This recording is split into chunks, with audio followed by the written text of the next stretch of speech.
ധനകാര്യ കമ്മീഷന്റെ 3 ദിവസത്തെ കേരള സന്ദർശനത്തിന് ചെലവ് 1 കോടി രൂപ.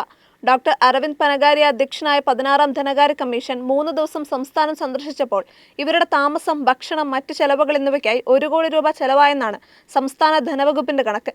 പണം ആവശ്യപ്പെട്ട് ധനകാര്യ അക്കൗണ്ട്സ് വിഭാഗം ബജറ്റ് വിങ്ങിന് കഴിഞ്ഞ 15-ന് ഫയൽ കൈമാറിയിരുന്നു. തൊട്ടടുത്ത ദിവസം ബജറ്റ് വിങ്ങിൽ നിന്ന് 1 കോടി രൂപ അധിക ഫണ്ടായി അനുവദിക്കുകയും ചെയ്തു. കഴിഞ്ഞ ഡിസംബർ 8 മുതൽ 10 വരെയാണ് കമ്മീഷൻ അധ്യക്ഷനും അംഗങ്ങളും കേരളം സന്ദർശിച്ചത്. 8-ന് സംഘം കോട്ടയം കുമരകത്തെത്തി. 10-ന് രാവിലെ തിരുവനന്തപുരം കോവളത്തെത്തി. മുഖ്യമന്ത്രി പിണറായി വിജയനും മന്ത്രിമാരും ചേർന്ന് നിവേദനം നൽകി. ഉച്ചയ്ക്ക് ശേഷം രാഷ്ട്രീയ കക്ഷി പ്രതിനിധികളും വ്യാപാരി വ്യവസായ പ്രതിനിധികളുമായി ചർച്ച നടത്തി. കേന്ദ്ര സംഘത്തിന് മുഖ്യമന്ത്രി അത്താഴവിരുന്നും ഒരുക്കിയിരുന്നു. കേരളത്തിനുള്ള കേന്ദ്ര സർക്കാർ നികുതി വിഹിതം വർദ്ധിപ്പിക്കണമെന്നും കടമെടുപ്പ് പരിധി ഉയർത്തണമെന്നുമായിരുന്നു ധനകാര്യ കമ്മീഷനോട് സംസ്ഥാന സർക്കാർ അഭ്യർത്ഥിച്ചത്.